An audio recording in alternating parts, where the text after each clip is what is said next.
Good morning 10th class. Mendeleev periodic table जो last हमने की थी उसमें हमने क्या किया था कि atomic mass, increasing atomic mass के अकॉर्डिंग उनका एलिमेंट्स को अरेंज किया था। इसने मेंडलीव पीरियोडिक टेबल यही बताया था। अभी तक आपके पास क्या पैटर्न चला हुआ है कि इंक्रीजिंग एटॉमिक मास के अकॉर्डिंग एलिमेंट्स को जो है अरेंज किया गया है। यहाँ से 63 एलिमेंट्स, जब उसने अपना काम स्टार्ट किया तो 63 एलिमेंट्स क्या थे, नोन थे। इसने और क्या किया था, ऑक्साइड और जो हाइड्रोजन से है हाइड्राइड्स बनते हैं उसके बारे में इसने मेन जो है यहाँ से स्टडी की थी। ऑक्साइड का फार्मूला क्या था, R2O, और हाइड्राइड क्या थे, RH RH2। ये जो है फार्मूला जो है यहाँ पे वेरी कर सकता है, ठीक है। तो यहाँ से इसके बाद जो हम स्टार्ट करेंगे वो हम करेंगे मेंडलीव पीरियोडिक टेबल की अचीवमेंट, कि यहाँ से इसकी अचीवमेंट क्या क्या थी। While developing the periodic table, there were a few instances where Mendeleev had to place an element with a slightly greater atomic mass before an element with a slightly lower atomic mass। जब जो है periodic table को जब develop कर रहे थे, मतलब जब पीरियोडिक टेबल बन रही थी, देर वर ए फ्यू इंस्टेंसेस, वहाँ पे बहुत सारे स्टेप ऐसे आए जहाँ मेंडलीव जो हैं एलिमेंट्स को एक एटॉमिक मास को थोड़ा सा पहले लेके आना पड़ा और जो लोअर एटॉमिक मास था उसको बाद में लेके आना पड़ा, ठीक है।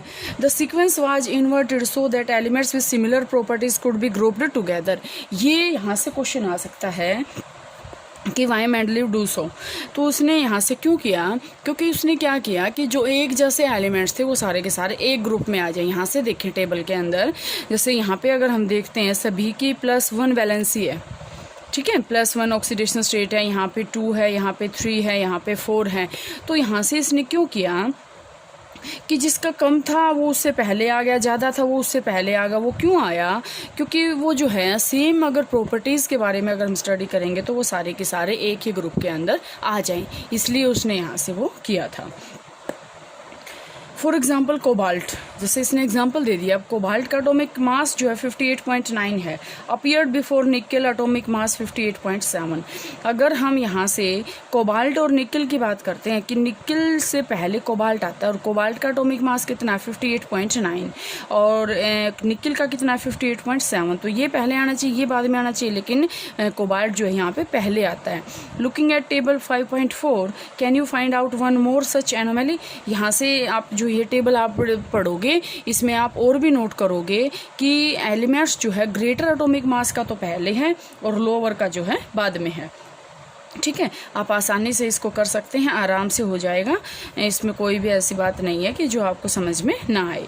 इसके बाद further Mendeleev left some gaps in his periodic table instead of looking upon these gaps are defects.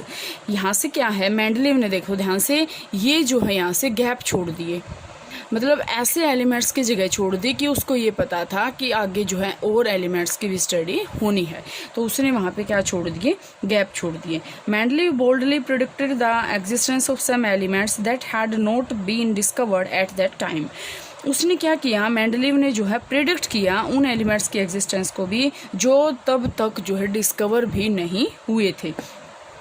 Mendeleev named them by prefixing a Sanskrit numeral इक्का मतलब 1, the name of preceding element in the same group। उसने क्या किया, जगह छोड़ दी और उनको क्या नाम दे दिया, इक्का मतलब 1।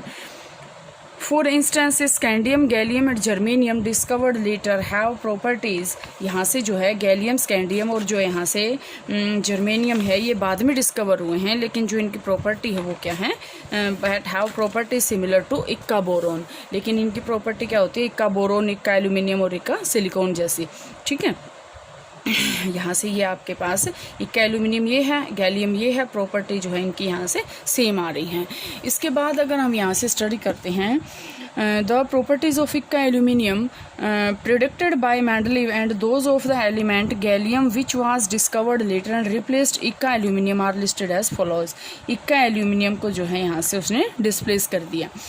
This provided convincing evidence for both the correctness and usefulness of Mendeleev's periodic table। यहाँ से उसने Mendeleev की periodic table जो थी उसकी usefulness के बारे में बताया। Further, it was the extraordinary success of Mendeleev prediction that led chemists not only to accept his periodic table but also recognize him as the originator of the concept of on which it is based। मतलब आगे जो scientist I ना, उसने एक तो इनका Mendeleev का बहुत ही मतलब धन्यवाद किया, और मतलब सारे के सारे जो इसने कंसेप्ट डाले थे सारे के सारे यहाँ से उसने एक्सेप्ट भी किए, और ये एक्सेप्ट होने के बाद उसने जो है यहाँ से इसका ओरिजिनेटर मान लिया कि जो आपके पास ये मतलब आगे पीरियोडिक टेबल आएगी उसका ओरिजिनेटर मेंडलीव को इसने मान लिया, मतलब आगे साइंटिस्ट ने उनको मान लिया। Noble gases like helium, neon and argon have been mentioned in many context before this. Neon argon जो है यहाँ से नोबल गैसेस के बारे में भी स्टडी की गई। These gases were discovered very late because they are very inert and present in extremely low concentration in our atmosphere. अब यहाँ से ये बात आती है कि जैसे हीलियम, नियोन और आर्गन को बहुत ही लेट स्टडी किया गया। क्यों किया गया? क्योंकि ये गैसेज ऐसी हैं जो इनर्ट हैं और जो हमारे एनवायरनमेंट के अंदर बहुत ही कम अमाउंट में जो है कंसनट्रेशन में, बहुत ही कम कंसनट्रेशन के अंदर पाई जाती हैं। One of the strengths of Mendeleev's periodic table was that when these gases were discovered, they could be placed in a new group without disturbing the existing order. जब मेंडलीव पीरियोडिक टेबल की strength के बारे में पढ़ा गया तो ये gases जो है डिस्कवर हुई, तो उन्होंने एक न्यू ग्रुप के अंदर उसको अरेंज कर दिया, जो पुराना ऑर्डर था उसको उसने डिस्टर्ब नहीं किया। ठीक है, इसके बाद लिमिटेशन ऑफ मेंडलीव्स क्लासिफिकेशन आएगा बेटे। यहाँ तक मेंडलीव तक आप इसको पढ़ेंगे। मेंडलीव की जो लिमिटेशन है ना, अभी ये कोई ज़रूरी नहीं कि इसने जो यहाँ से स्टडी कर दिया वही फाइनल हो गया। यहाँ पे भी बहुत सारी लिमिटेशन आई, उन लिमिटेशंस को हम पढ़ेंगे कल। यहाँ तक आप इसको कर लेना।